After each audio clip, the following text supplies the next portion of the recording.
வணக்கம் centum app student, நான் உங்கள் கபிலன். இன்னைக்கு நமக்கு ரிசர்வேஷனை பற்றி ஒரு ஷார்ட்ஸ் பார்க்க போகிறோம்.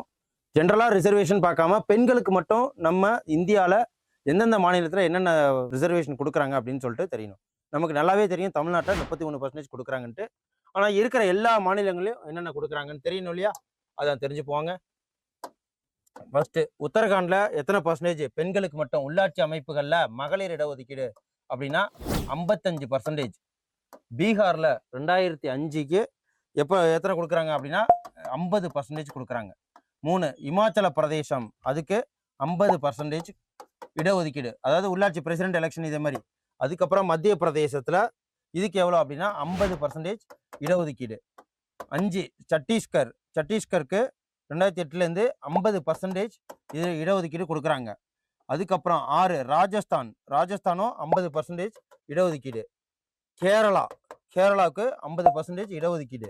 சிக்கிம் இது 40%. ஓகேவா? தமிழ்நாடு எல்லாருக்குமே தெரியும் 33%. இதில் நம்ம நல்லா தெரிஞ்சுக்க வேண்டியது, உத்தரகாண்டுக்கு 50%, 55% அதிகமாக இருக்கா? ஓகே, அதே மாதிரி 40% அதிகமாக இது கொடுத்துருக்காங்க சிக்கிம் 2007லேருந்து. நம்ம தமிழ்நாட்டில் 1994லேருந்து 33% இடஒதுக்கீடு வழங்கப்பட்டு இருக்கு. இதை நோட் பண்ணி வச்சுங்க, ரொம்ப யூஸ்ஃபுல்லாக இருக்கும். நன்றி, வணக்கம்.